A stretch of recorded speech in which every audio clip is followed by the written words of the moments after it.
to A Well-Designed Business. My name is Luann Nigara, and I'm so glad you found this podcast. Together with my husband Vince and our partner Bill, we have grown our company Window Works from the ground up.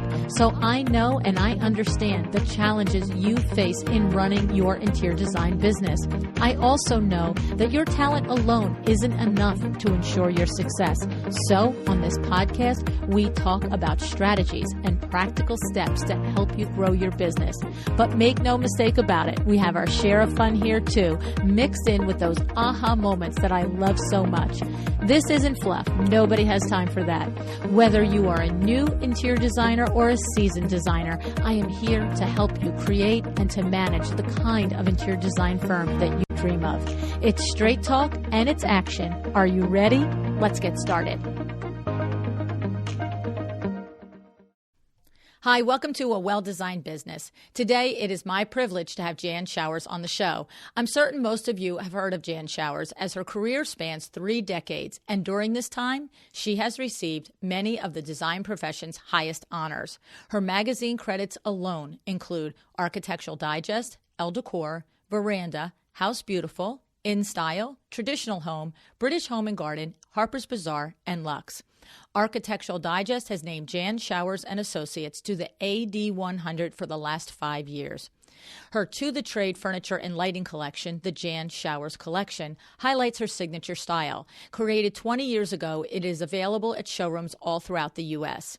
This fall, Jan Showers and Associates is announcing a new furniture line, the 1308 Collection, which will be available at her showroom only in the Dallas Design District.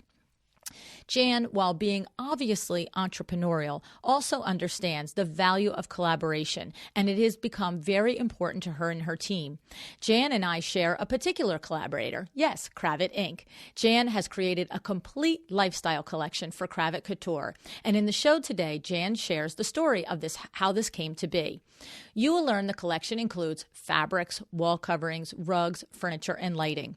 Other partnerships include a hand-knotted rug series for Moatar and a lighting series with LA-based designer Joe Cariotti, who also happens to have many of his beautiful pieces on CuratedCravat.com. And you can hear the whole story of this innovative artisan on episode 197. Jan also has a cowhide collection for Kyle Bunting. This is one particularly amazing lady, and her insights and reflections on her career are truly enjoyable. So take it all in, and please remember guests like Jan Showers, Joe Cariotti, Nate Berkus, Candace Olson, and so many others are the result of our collaboration with Kravet Inc. And I did say our, because you see, you like to listen to the show, and Kravet is a huge partner in bringing this show to you. So please, if you don't have your trade account with Kravet yet, what in the blazes are you waiting for? All right? You know I have been a loyal Kravet customer for more than 30 years. Isn't it time you started to count your years of loyalty with Kravet? Go to Kravet.com now, and please remember to thank them for sponsoring this podcast, will you? All right, let me introduce you to Jan.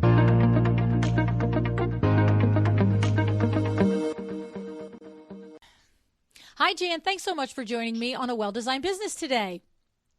Oh, I'm so glad to be here, Luann. I'm excited about it. Thank you, Jan. I am actually, this is where I am just so grateful for my relationship with Kravet Inc.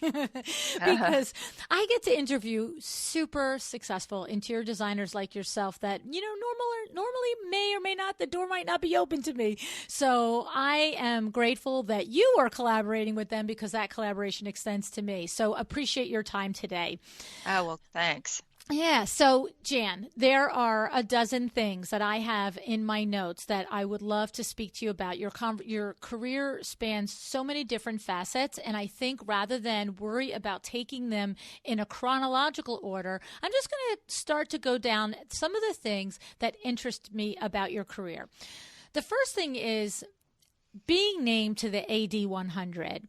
You know what goes through my mind with this, Jan, is that we have had several conversations on the podcast over the 3.5 years where PR reps, different people in the industry that have experience with this explain to us that it's it's a worthy goal to want to be specifically included in something like the AD 100. But depending on your business model, it's really may or may not have any effect on your direct business, right? Because if you're not capable of doing work nationally or internationally, but just being named. Tell us a little bit about that, how the opportunity comes up. Is it a total, hey, we surprise you, we tap you, or is it something that you do consciously throughout your career, cultivate the local and the regional and the national coverage? Like, is it a chicken or the egg, Jan? Well, I don't think I cultivated it at all. I think it certainly is a worthy goal, and it's certainly something that I was very, very excited to be listed on. But I think what you do for me is you do the work and you get published. Getting published is a key to getting noticed. I will say that. Okay. And I don't think you're going to be noticed if you don't get published. And I think a lot of designers don't understand that, and that's something they need to understand. The bigger and higher end the projects are, the more apt they are to be noticed and published. I will say that as well. That's just a fact. There's no way around that. Especially, I think, projects with good architecture are important. And I have to say, Luann, I think luck is a big part of getting those projects. You know, luck is involved in everything, in my opinion. But anyway, you got to work hard first. That's the first thing I would say. Work hard. Right. Then I would say, as far as other things, I would be sure to photograph everything that you think is worthy.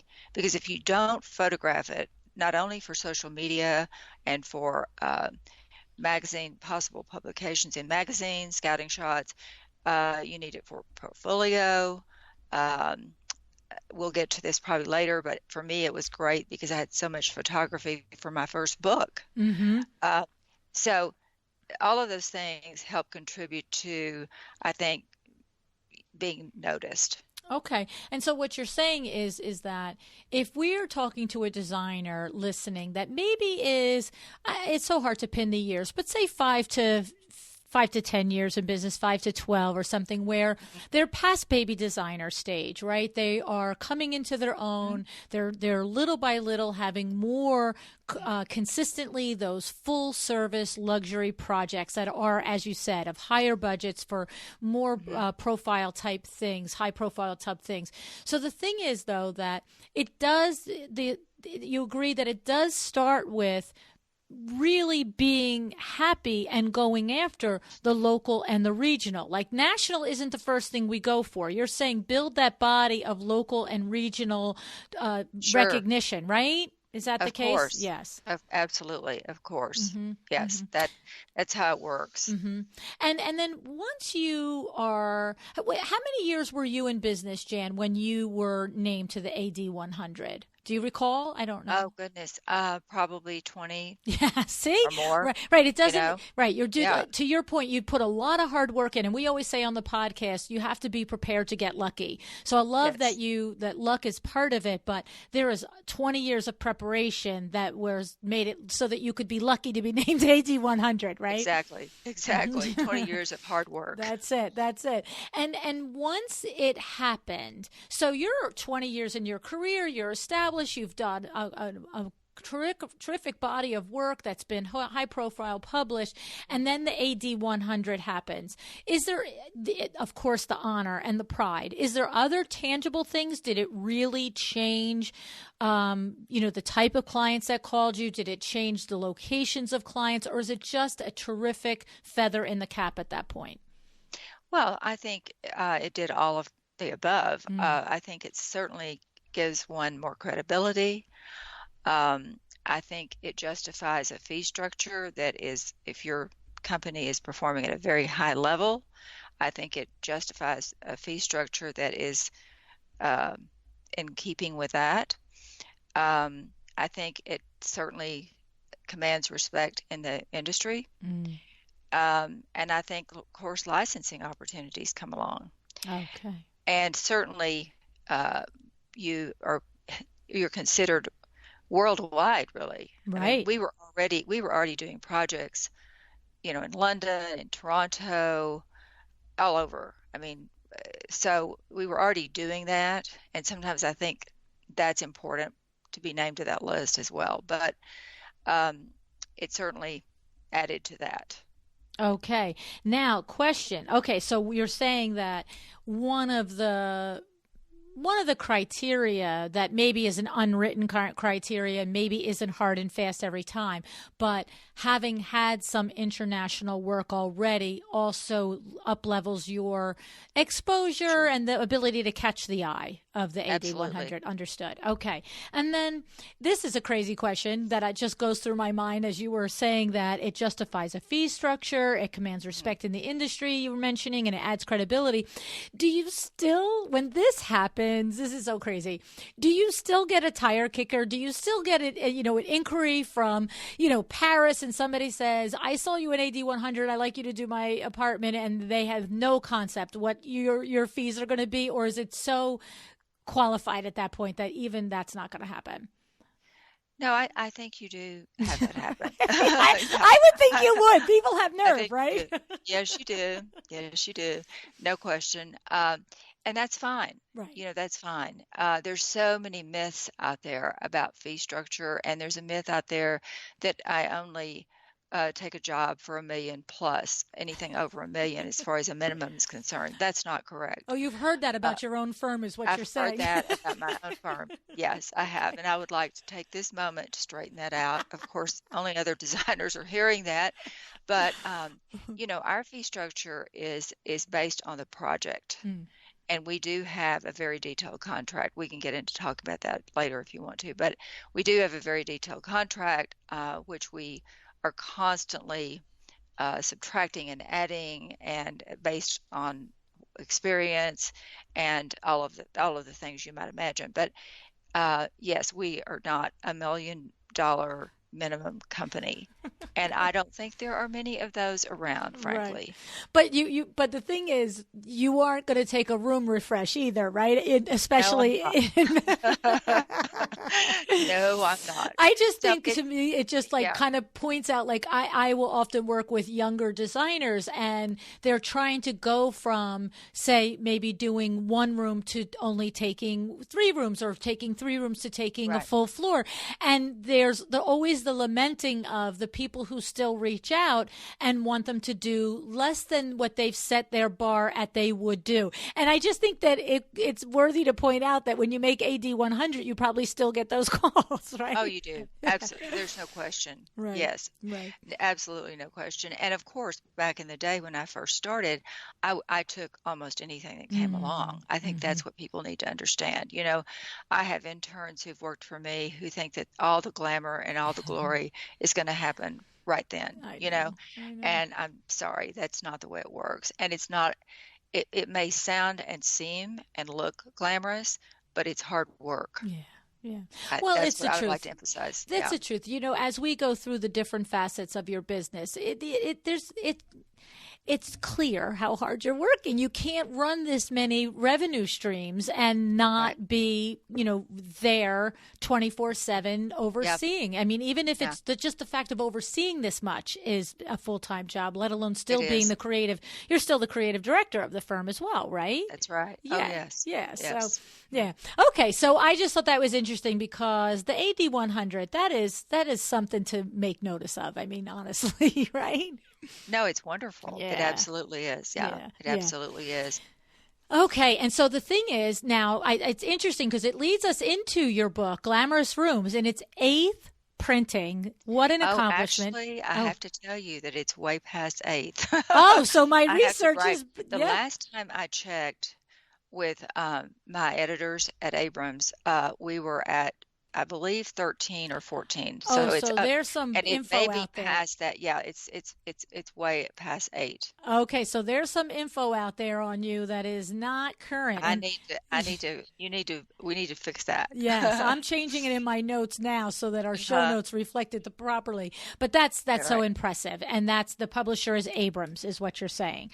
Okay, yes, Abrams. Okay, and so to your point, whether at the beginning of your career, now this is an interesting thing. So take us back to the beginning of your career, Jan. Did you I know you just said take any and all project, worked your, little fanny off, making everything happen, right? But I have met people on this show that I've interviewed that they knew from the beginning what they wanted to create, that they were going for, we call it on the show, creating an empire, whether that be Vanessa De Leon, who knew it from the beginning. There's different people that come to my mind. And of course, they have to build it along as their years and their experience commensurate with it, and their accomplishments go along with it as well.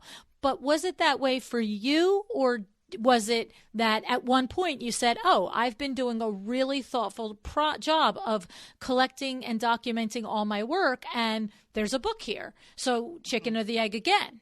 Mm-hmm. No, definitely. I think all along I felt that there would be a career for me that would be pretty varied. I think that was in my mind. I always wanted to write a book. Always. I think that was a dream that I was not sure how to accomplish, and it all sort of happened, which we can talk about in more detail if you want.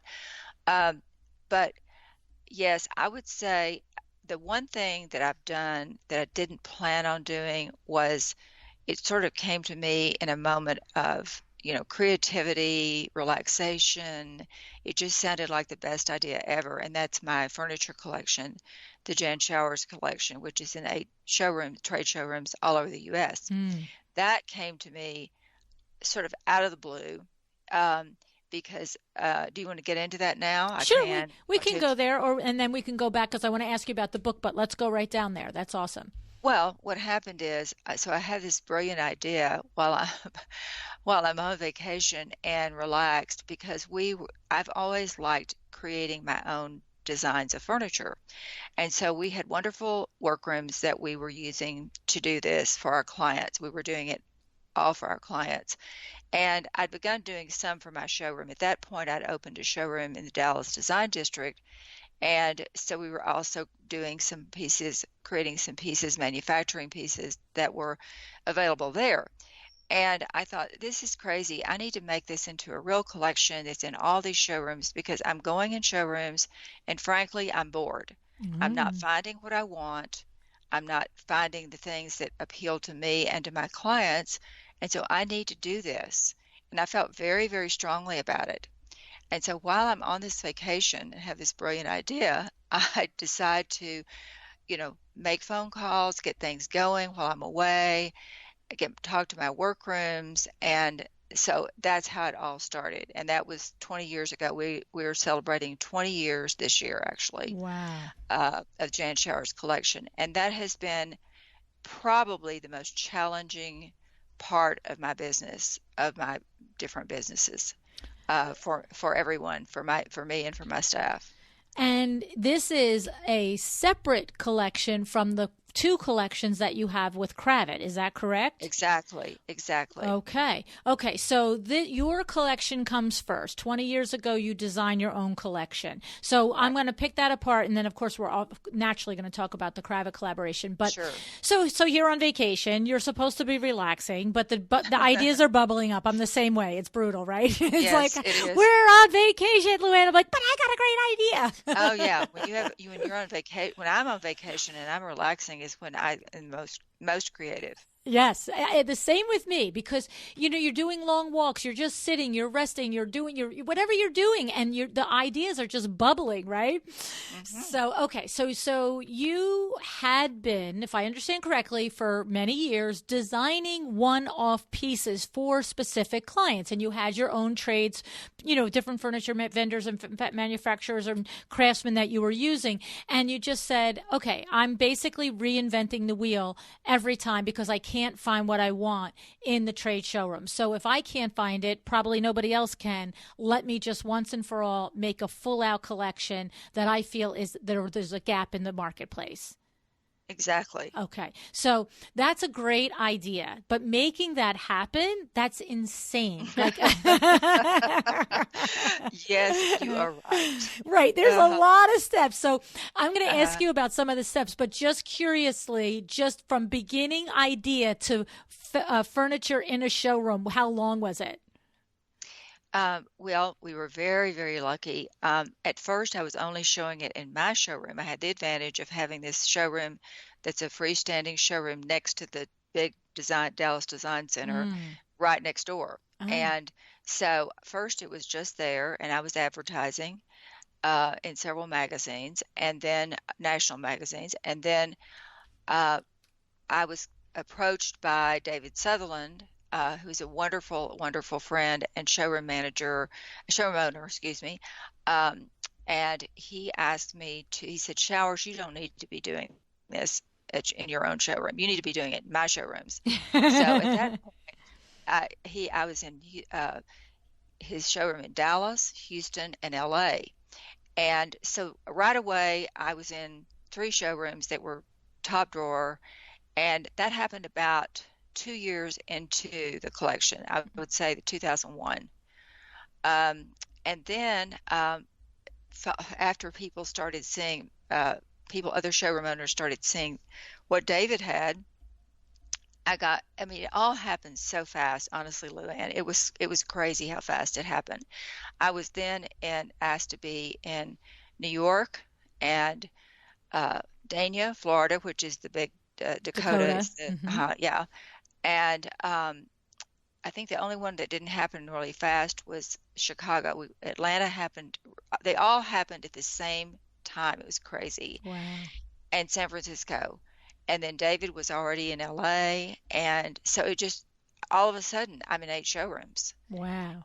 And so, yeah, it was, and of course, the challenge was keeping up with the manufacturing, keeping up with the demand, quality control, all of that. It was very stressful in those first years. I would say from about 2001 until about 2007, probably it took 5 years for us to really they say, you have to get your 10,000 hours. I don't know if you read Outliers. Yes. Yes. Okay. 10,000 hours makes a lot of sense to me. Yeah. Anyway, so once that happened, things were wonderful and smooth, and it's one of the best things I ever did. So that's sort of the progress and the history. That's interesting. Nutshell, That's crazy. So, yeah. So now the thing is, when you first did it, when you first had the germ of the idea, was it enough for you to have the pieces in your own showroom, and it hadn't occurred to you that it would be in other people's showrooms, or you knew it would go there, but this man, David Sutherland, just walked in and spurred it at that moment? Yeah, I knew it would eventually. I knew it had to get there.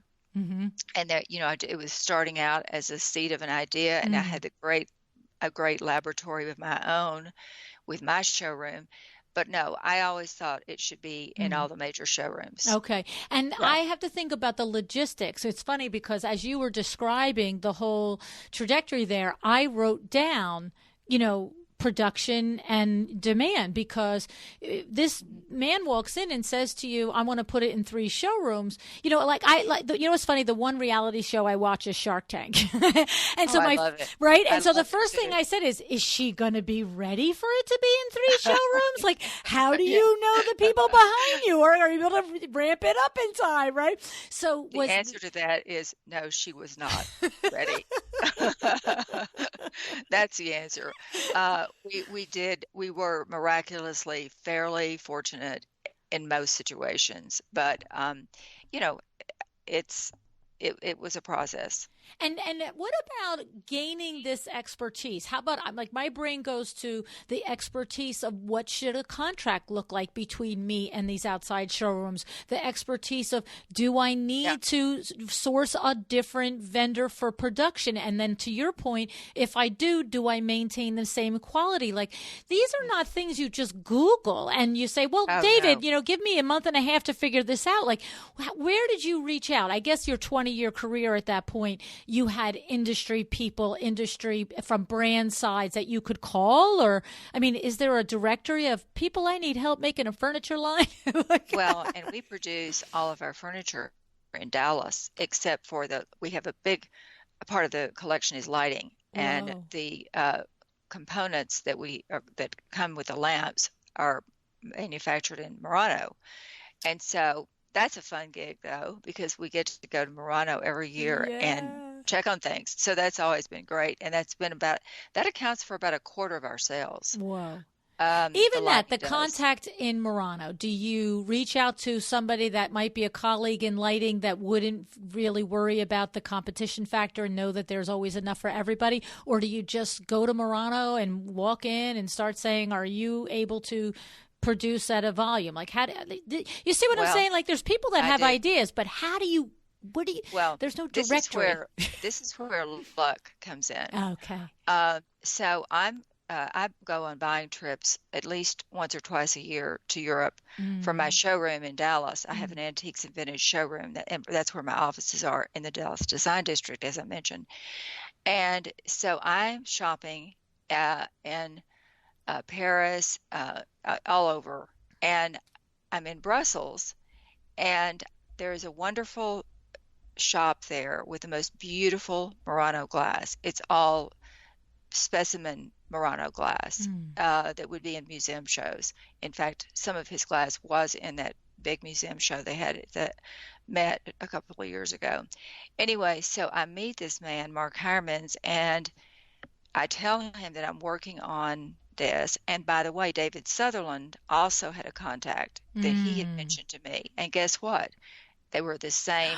They both mentioned the same contact. Wow. So they put me in touch with my factory, and I've been using them ever since. So Okay. yeah, That's that when was you just pure know the luck. universe is sending you a slam dunk, right? They are sending me a slam dunk, and it has just been a joy and one of the easiest, actually, one of the easiest parts of the business That's of awesome.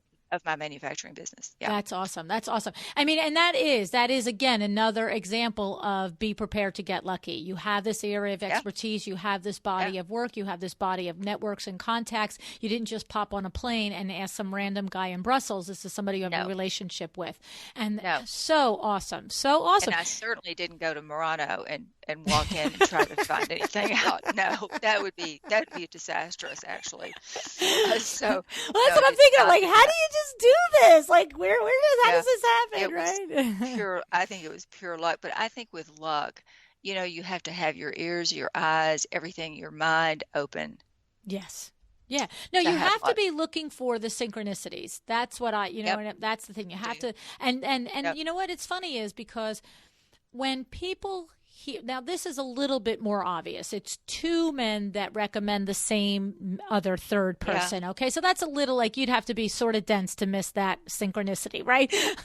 But there are Yeah. times when Exactly. it's not as obvious and it's not as clear, but there is a direct line of synchronicity in things that come across our path when we're trying to work through an idea, a business objective, a new initiative that we want to do.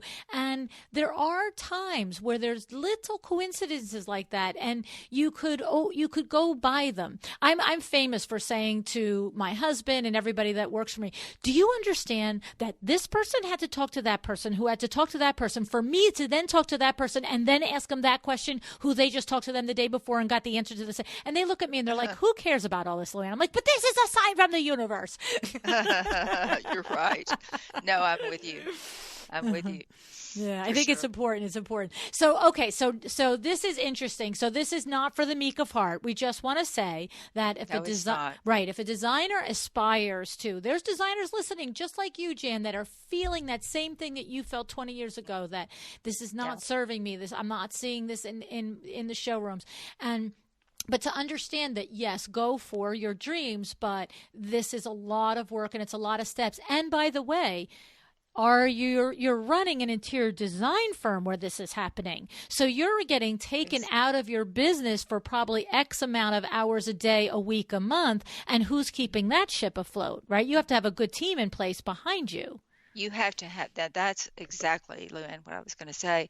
You must have an amazing team behind you. And I was fortunate at the time that I did. And of course, that grew and became even better and better over Mm-hmm. the years. Mm-hmm. And we can talk in more detail about my team because I think they certainly deserve a lot of credit here. Mm. Um, Well, But you as the that's leader, key. You have yes. to have a team. You can't do that. You cannot do that on your own. No, You because can't you're even do only it with a doing small that, team. right? Then Yeah. right. And the thing is that you as the leader have had to have, because this is where if your leadership is not in place and the systems are not in place, this is where it will break. Because when you put stress on a business like this to go out and pay attention to another initiative, if the systems are sort of held together like by marshmallows, you know what I mean? This is where it's all going to come out in and be noticed. Because if I say a lot of times to interior designers, if each task in your office can't be completely completed by someone else, if you have to touch everything and you're the only person that knows how to finish it up or initiate it or make the connection in the middle, then that means it can't happen without you being there, and therefore you can't be busy doing something over here. You know, because I have designers that say to me all the time, "Oh, I thought I should launch a this, or I should do a this, and I should do a that," and I say, "So great, are we closing the design firm?" "No, not at all." "Okay, how tight is that ship?" Because when your attention is diverted, that ship needs its actual course. And if you're the only person, I say to them, if you're the only one that knows how to do what you're doing, then you have a you and not a business, right? That's correct. Yes. Mm-hmm. Right. Yeah. Even if you are the creative director and you are the one that still is overseeing the project, we all know how many facets of a project that can be run by team members as long as they know how to do it. And you can be the rainmaker, you could be the face on the project, you can oversee it each step, give your yay and nay, put your input on, take that fabric out, put this one in, but all of that other stuff. And so you're running a whole separate business when you launch a furniture line. Absolutely. Mm-hmm, mm-hmm. No question. Yeah. No question. I can't remember. It's very, had I known everything that I know now, would I have done it? Probably not. Am I glad that I did it? Yes. Right. It's like having a kid 20 years later, right? Yep, exactly. It is like having a child. It's like, all right, they're in college, they're graduated, they're all right, I'm glad. Right. That's so true. But, so true. there's that one podcast out about parenthood, and it's called The Longest Shortest Time or something like that, right? Because every individual day I've not listened to the podcast because I heard of it well after my kids were grown, but the title always sticks with me because it's so perfect, and each day is so long and tiring and time consuming, and you apply it to a business too. Each day building this, furniture with over 150 pieces in this collection is long and time consuming and details and trips, but at the end of it, it went by quick, and it's up and it's running, and it's just something you're proud of, right? Yeah, absolutely. Yeah. Yes, yeah. I really am. Interesting. So let's do that. Now, let me go back to the book for a second. So just from some intention there.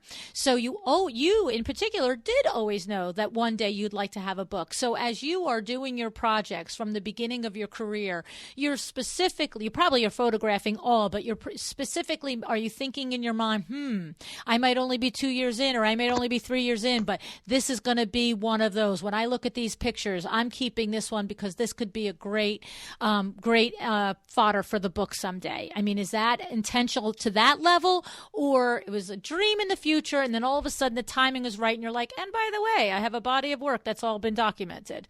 Yeah, I think in the beginning it was definitely, I was photographing for my portfolio. Back in those days, I had to have a big portfolio, which was great. And it was always very impressive, and I was proud of it. And I had a book in the back of my mind, but I wasn't specifically at that point photographing for the book as much as for the portfolio. And of course, then that led to me having all this photography that was almost enough for the first book, for Glamorous Rooms. I had to do one photo shoot that was 1 week long, and that was it. Whoa. Yeah. That's amazing. So that's why Abrams wanted it. And the photography was beautiful, and it was several different photographers, that book was. And did you approach Abrams and say, "I've got a body of work. We can really just put this together and get it out," or did they come to you? They came to me because I have a dear friend who is a publisher of one of our wonderful local papers in Dallas, Houston, and now Fort Worth, Paper City. And Holly Moore is her name, and she's a friend. And she said, Jan, why don't you have a book? I don't understand. And I said, I'm not sure how to go about it, but I do want to do one. And within 4 or 5 days, I had an email from this wonderful editor at Abrams saying we would love to visit with you and see what photography you have. And it just took off from there, and it took on a life of its own. See. So that's how it came about. And that's another, be prepared to be lucky, right? Here you are, Yep. You have this Yep. body of work. You have a friend of yours that admires your body of work. And she says, when's the book? And you're like, and I love that. I want to do a book, but I don't know how to do it. You just tell somebody. I really didn't. Right. I had no idea. Right. And there you go. A week later, it's off and rolling. You have to put out in the universe what you want, right? You do. Yes. And so that was, sounded like a relatively, nothing is easy, but a relatively easy process. But was there a lot of back and forth about the curation, about the timeline in the book, or was it just an easy, simple, it was obvious that this is the portfolio and this is how it should go? I would say it was relatively easy. I had a wonderful editor, Eva Prinz at Abrams, and she had a vision for the book, which it fit exactly with my vision. She wanted it to be written in the first person and very much in the style of Elsie de Wolf's The House in Good Taste. And I reread that. I'd read it before, of course, but I reread it with this in mind. And so the writing came easily. I have a writer that I worked with on the first 2 books, and now we just got through. In fact, he was just here with me working on the 3rd book, which is coming out next year. Oh, wow. And yeah, the 3rd book is Glamorous Living, and that is coming out next year also from Abrams in September of 2020. Wow, so wow. I'm very excited about that. But anyway, that first book was relatively easy. The second book was more difficult because I did not have all the photography. So there was a big, long photo shoot, and that was a little more trouble. But the first book was relatively easy and just a joy. Nice. Very nice. And again, this is the same thing. It's if you have this little nugget of inspiration for yourself as a designer listening, to really, truly take your pictures, your photographs all through the years and collect your body of work. Right? That's it. Yes, because that's the best advice I can give. Right, because you could be a successful designer such as yourself, and somebody could be interested in your book, but if you don't have that backlog of content, it's sort of like, what are we going to wait another 20 years to gather this, right? Right. So do Yes. if it's a worthy project, photograph it. Okay, good. Very good. And it's funny because do you ascribe to, mostly we ascribe to the principle here in certain aspects of your business, with taking photographs as being one of them, that to always hire the very best you can afford at that time, right? Absolutely, yes. Right. So it's always commensurate again with where your business is, the success of your business, what your bank account looks like, but to really keep an eye. There's certain places that we feel, and we've been counseled throughout the years of the podcast by successful designers like yourself, that the best that you can do at each time that you can do it, right? Always. Yes, I love it. Always. Oh, yeah, I love it. Okay, good. All right, now, and by the way, this actually leads me into one of the things that I read about you and how your mother influenced you. And it's so funny because the sentence that I have in front of me next is that your mother always said, "Strive for perfection, details matter." And that actually coincides with that exact advice, to always hire and get the best that you can get at the time that you can get it. Tell us a little bit about your mom and how she influenced that and that sentence and what it means to you. Well, my mother was a true perfectionist, as was her mother, and all my life, there's no way I can even begin to tell you about her influence on my life and career. There's no way to overstate it, actually. First of all, she had absolutely wonderful taste in everything she did. It was not just about the interior design. It was not just about uh, cuisine, food. It was not just about fashion. It was about absolutely everything, Luann. Oh, And so, sounds a little yeah, daunting, I have to say. I will tell you, there were years when I was a teenager that I resented it. And I always loved her because she was a dear, sweet person, but I thought it was ridiculous. And then as I got into my late teens and early college years, I realized how valuable everything she taught me was. And of course, my career has done nothing but benefit from it. Because when I hire people, they need to know that I'm a perfectionist. And maybe I'm not in every single area. I'm probably not as much of one as my mother was technically, but I am a perfectionist. And of course, we know that our clients expect this, and they deserve it if you're working at a high level. Yes. They absolutely deserve it. And I do have to say, no one is perfect 100% of the time, and I do realize that. So if you're ever thinking about coming to work for me, don't get too scared. But yeah, and it's I like to, well, we'll get into management later, but yeah, I do set a high bar.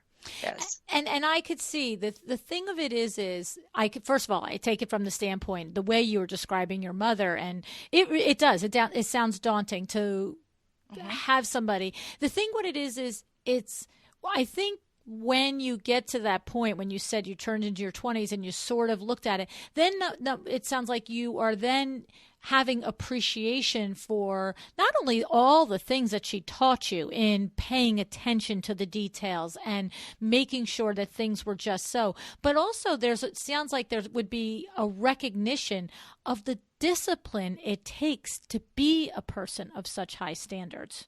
Yeah, it takes a lot of discipline. It does. I can't even fathom it. I'm not built for it. There's no way. And the thing is, if you're not, I do think this, because let's face it, the interior design business is a service business. Yes. And your clients do expect perfection. They really do. I think almost at every level. And so if you are not accustomed to that and getting things somewhat 98% perfect, let's say, it's not, I don't think it's going to be a very successful career. Well, and I agree, because when you said that you expect it of the people that you hire, and you know that your clients expect it of you. And of course, we are making account for the fact that we're human beings and there are going to be mistakes. But the truth is that, just as you said, every client has the right to expect. I think what it is for me, there's a difference in saying every client has the right to expect it 100% of the time, to happen 100% of the time. But I do think they're okay in expecting us to strive for it. I think we're right. So there's a little come to Jesus moment where you're like, I'm sorry, sweetie, there's a human involved and we did make a mistake.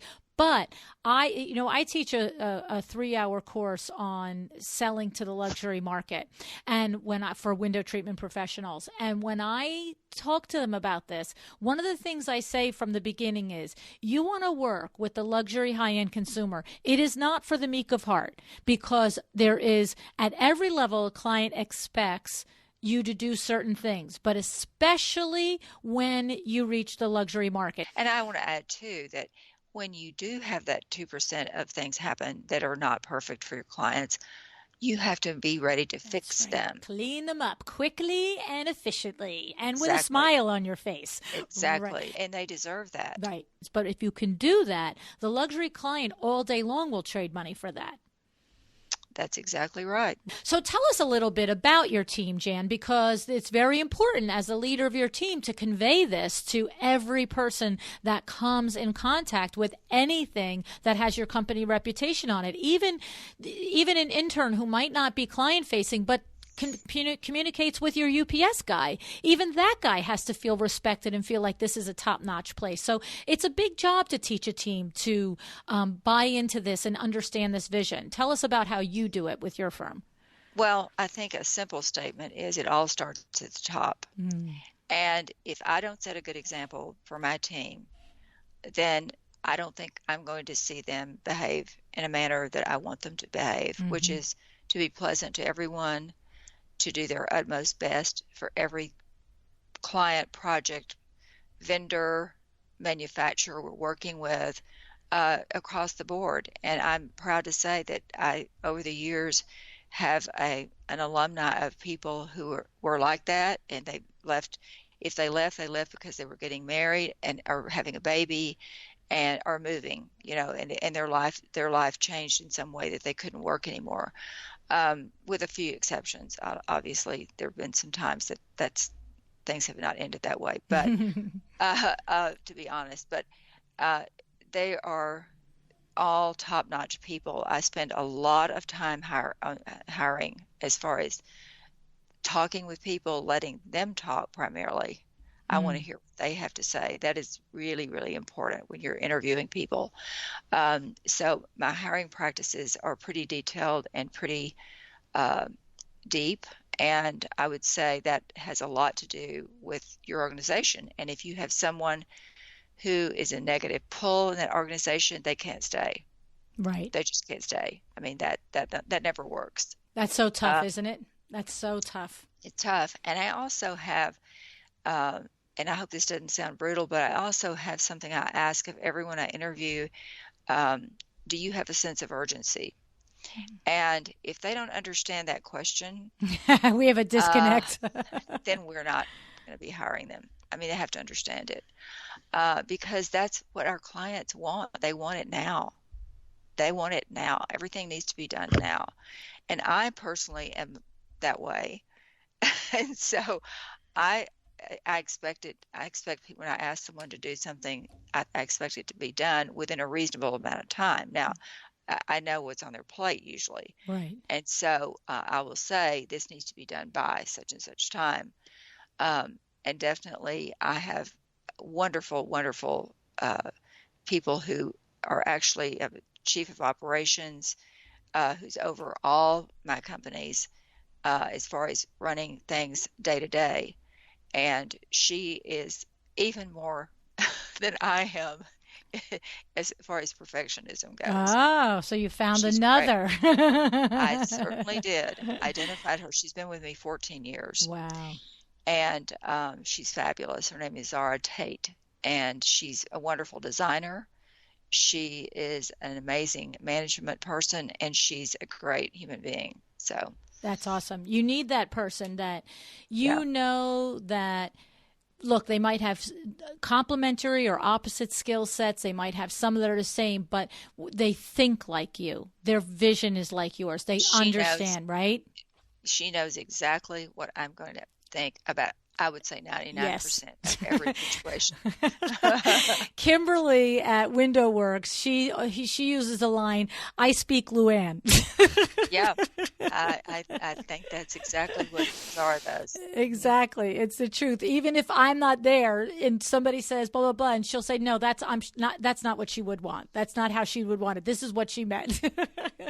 Isn't that great? Yes, it's wonderful. It is. It is. It really is a gift when you have somebody that does. And to my point, like, it's not that she can do everything that I can do, and it's not that we have some qualities that are similar and some that are completely different. But she gets me, and she gets the vision, and she understands how we take care of all of the people that are connected to our business. To your point, not only our internal staff, but the outside trades, the clients, the vendors, all of that.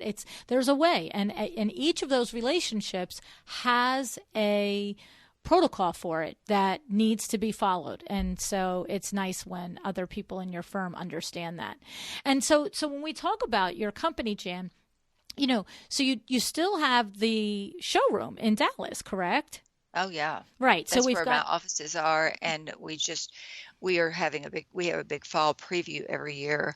I went to we spent almost a month over in Europe in May buying, and then these are antiques and vintage pieces, and then we bring those back, and of course they have to be refurbished, they have to be upholstered, etc., wired, all of that, lighting, and so yeah, and so then we have a big, I love, love, love this part of my business, and so it's really fun, and I'm in the design district because I wanted designers to be, regular customers there, and I have great designers who are very regular, and I just think it's just so satisfying to me to go find things that I curate myself. An overused word, curate, but anyway, but I do. It's, I do. Sometimes it's just the right word, and it is right? the right word. That's exact because it's exactly what I'm doing. Yeah.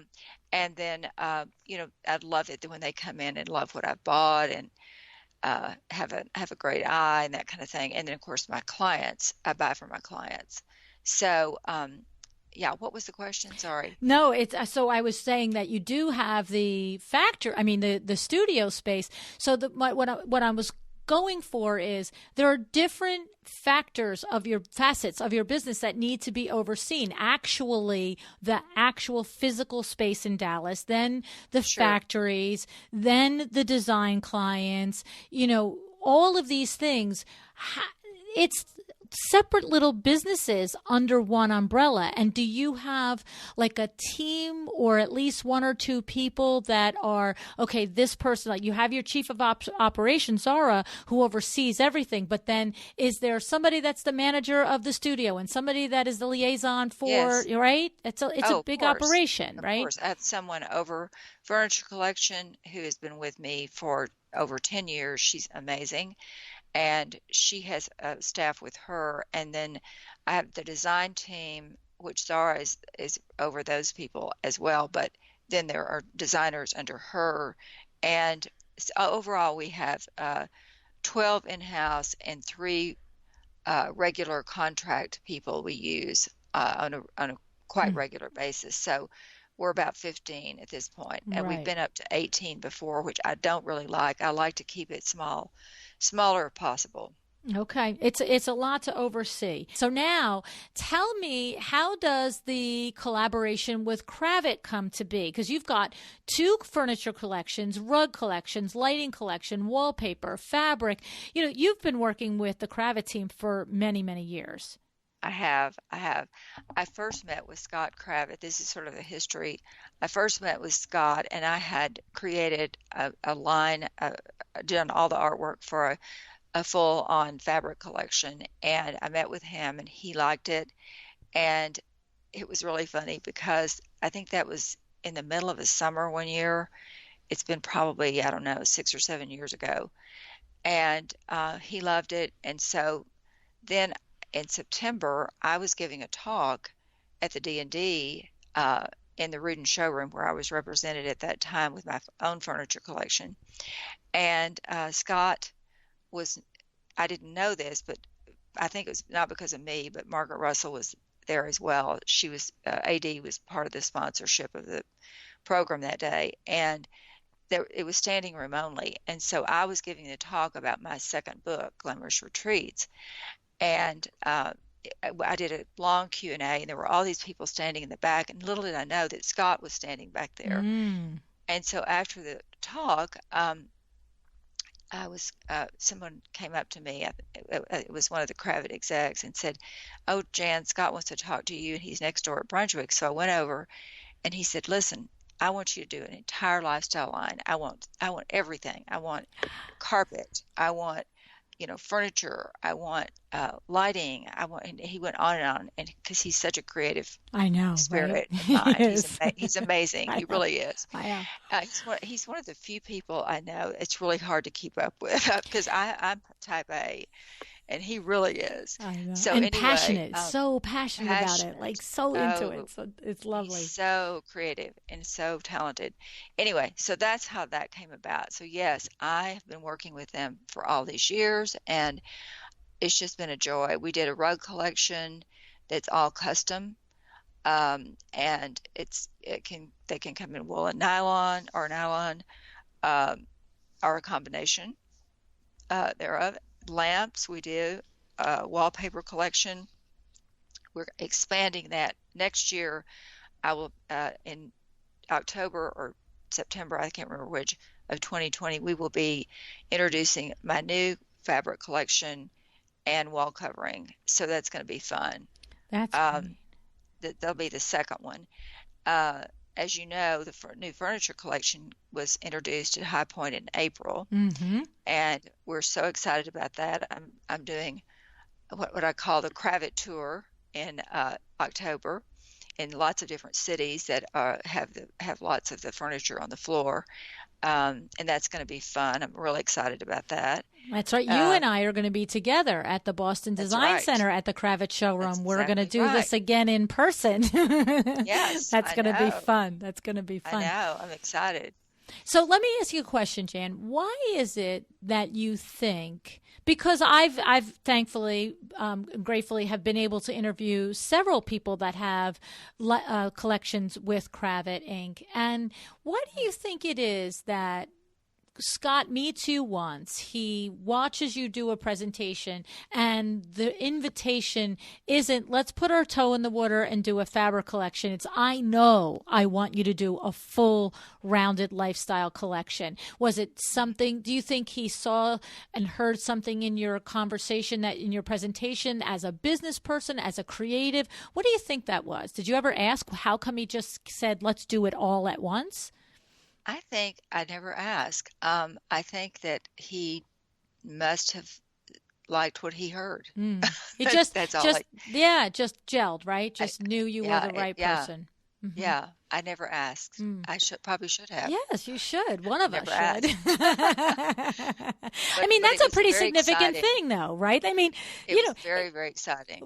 Right. Somebody comes up and says, hey, will you design furniture with us? That's, hey, home run. This is, you know what? Yeah, let's just go from first date to let's get married. Let's do furniture. Let's do lighting. Let's do rugs. Let's do it all. And you know, Scott, he cut right to the chase. I mean, when I walked up, he said, this is what I want you to do. It was not like, we had any chit chat whatsoever. It was just cut to the chase. That's awesome. And then what happens now? Now, because you have your own furniture line, and this is a separate furniture line, so you have to put your creative thinking cap on again, and you have to do something different. And was that challenging for you? Because there had to have been times in the design process for the CRavat collection that you thought, oh, that really sort of goes more in tandem with my own collection. Is that a thought process, or it's just like it's a new piece and I'll just put it in this collection? Is there a different aesthetic, I guess, or a different focus or point of view to the different collections? Well, I think definitely I wanted to set it apart from my collection in some ways. I felt like the first CRavat furniture collection was a little more, how shall I put it, whimsical than my furniture collection, but definitely it's at a lower price point than my furniture collection is, which was great. I love that. I love the design. The designing part's the easy part, Luann. That's the easy part. That's never hard for me. It's the in my own business, it's the manufacturing piece that's so difficult. Well, I don't have that here. This is all fun for me. This CRavat collaboration. Right, you design, work with the studio, and then they go produce, and then you're approving the prototypes and during the different process of it coming to life. Right. Okay, and I happen to know from firsthand being in the design studio there, and also from the conversations with other CRavat collaborators, that the studio team is top shelf. I mean, they are a creative team to be reckoned with, right? Enough. Yeah, I cannot say enough. I mean, there's not been one single person, and I'm not blowing smoke. I mean every word of this. There's not been one single person at CRavat that I have not loved working with, from the top to the bottom. I mean, it's just amazing, and I love the creative team. They all want it to be my vision, but they're also very helpful if I feel like I want advice, And what do you think? Do you think this will sell? I don't want to create something that's not going to sell. Right. That's very important. Yep. And so they're very, very helpful throughout the whole process. That's an important aspect. I was talking about having a different look and a different aesthetic, but you have the furniture lines are different price points, as you mentioned, and they also needs to some extent, here we're looking for, CRavat is looking for your creative vision on this, but to some extent it has to line up with the typical designer that's going to look for furniture at CRavat as well, right? When you say, will this sell, right? So that's absolutely a layer to it. They know. Yes, and they know, and I listen to that. Okay. And so you might be putting, your pen to your napkin and really coming up with some ideas, but you feel confident and safe when you go to the design team in the studio and you collaborate and get some input and so forth. Oh, so safe. And so it's exciting. It's fun too. Do you have that in your own business, Jan, when you are designing your own furniture, or is it you in your studio, your pen and your paper, and you are designing, or have you developed a little collaboration? Collaborate. Yes, I the same collaborate thing with my team. Oh, absolutely, and everyone can have input. At the end of the day, I make the final decisions of what's going to go into the collection, and so much depends on the prototypes, and so much depends on the cost that ends up happening. Sometimes I have ideas that are just will end up with it being outrageous and not practical. Right. And there are times that we go ahead and produce those things, and they do sell, which is shocking. But yeah, there have been times that that's happened during the recession. Actually, the best thing we've ever had in the whole collection, the Harrison coffee table, sold like crazy, and it was an enormous price point at that time. But who knows? I mean, how can you tell what's going to sell? You never know. Right. Sometimes it's worth going on and doing it. And I think we've done some of that at CRavat too, but we're very, very particular about what goes into it. And I think at this point we have 30 plus pieces in the collection from the first and the second. Yeah. The second collection, I feel like I was not as worried about competing with my collection, that because the price points are different, and I just wanted it to express what I was feeling at that time, and it was just really a lot more. The second collection was a lot more fun for me actually than the first to design. Oh, how come? For that reason, I just because you just felt freer. I just felt more freedom. Yeah, I did. And once you've done something with a team and you're doing it the second time, that's also more fun too. Right. I mean, it's easier. Right. You all know each other. You understand the protocols and how the conversations are going to go, and you realize how much support you're going to get, and so it just makes it an easier process. That's correct. Yes. And so the thing is, when we think about the time that you spend, like I said, you have 2 furniture collections with CRavat, a rug collection, a lighting collection, a wallpaper, a fabric. You've got another fabric collection and wallpaper coming out in next fall 2020, plus your own design firm, plus your own furniture collections.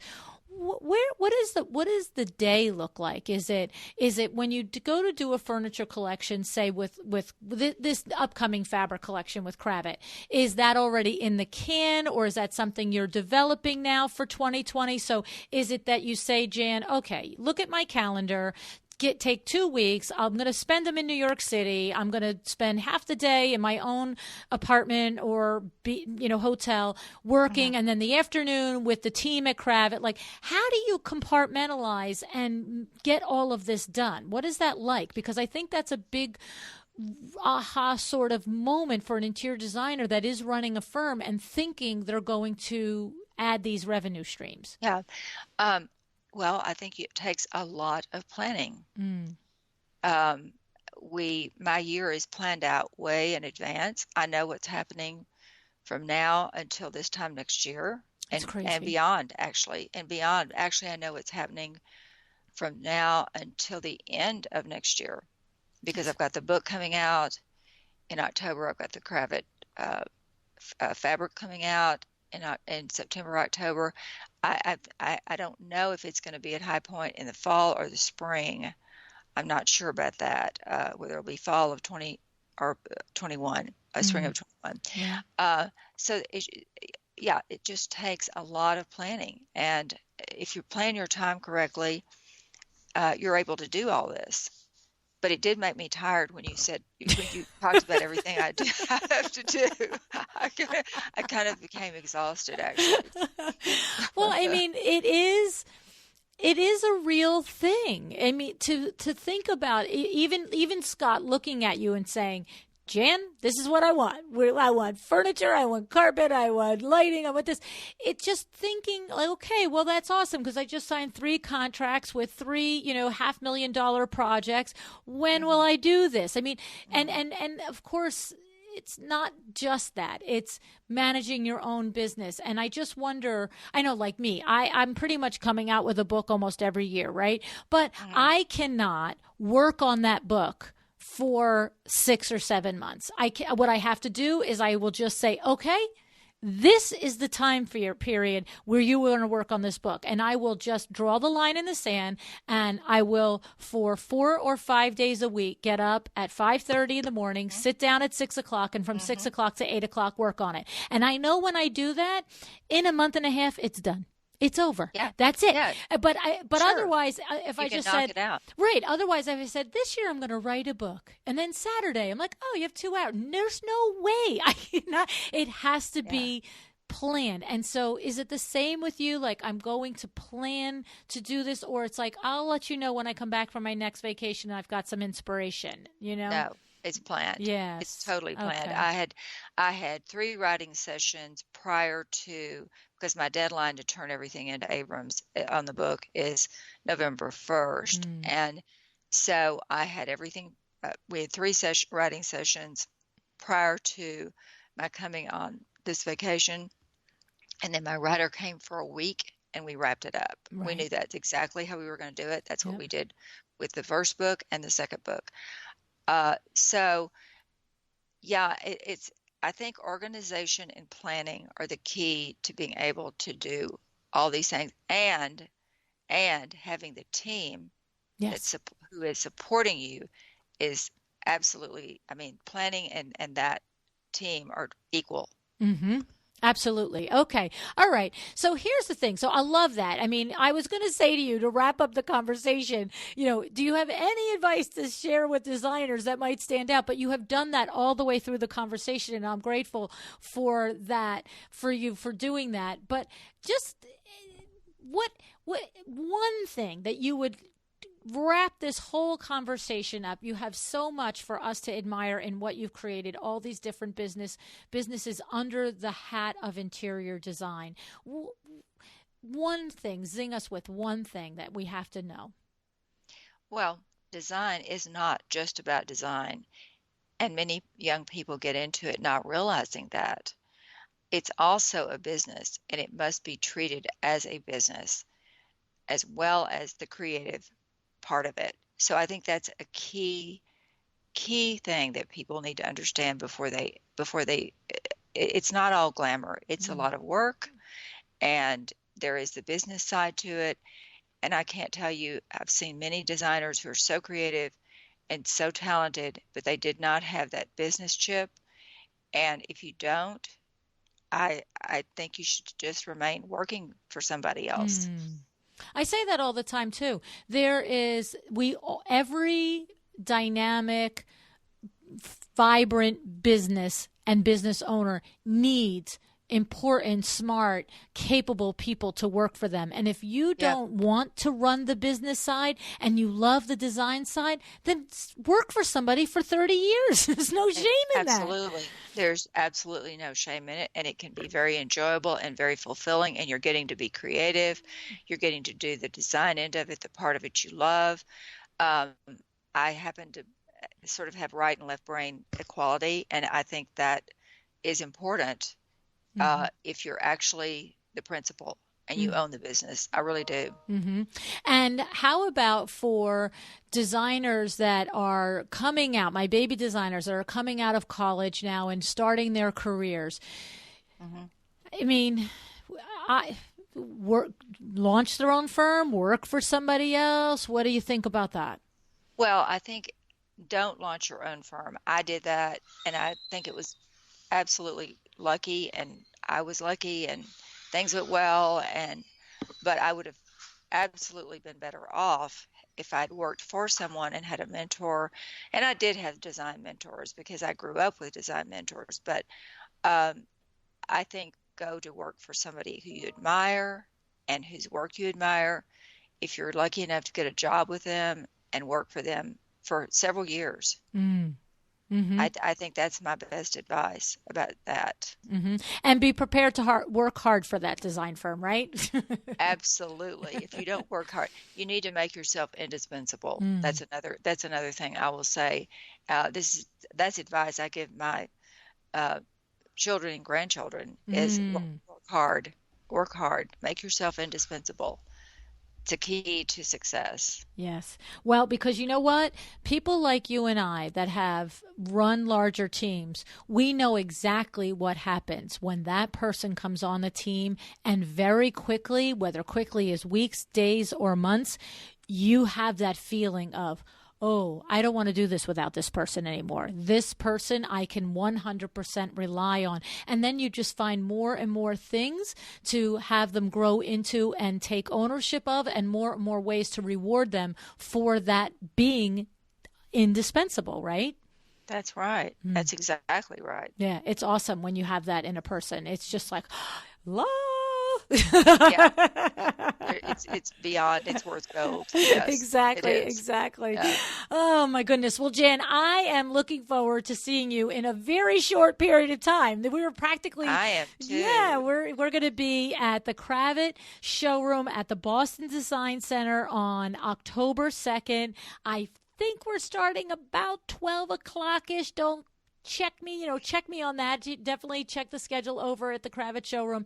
But, there is a lot more for us to talk about in person. Maybe we'll get a little bit more into project management and maybe fee structure and all of those nitty gritty details. Or, of course, we're going to get to see the collections that you have at Kravet, and we're going to get to look at them, and maybe we'll talk about your inspiration for designing some of the pieces. So there'll be tons more to talk about. I'm not at all worried about it. Thank you, Jan, for being with me today.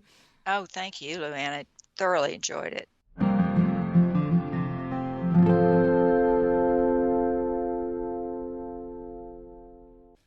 My great thanks to Jan. I swear to goodness, she is just such an inspiration for me personally. I hope you enjoyed meeting her as well. I, for one, am really looking forward to meeting Jan in person. Join us if you are in the Boston area. Come to the Boston Design Center on Wednesday, October 2nd, 2019 at the Kravet showroom. Okay? I mean, don't you want to meet this dynamite lady in real life too? I know, me too. All righty. I will see you on October 2nd in Boston. Thanks so much for joining me. Decide to be excellent.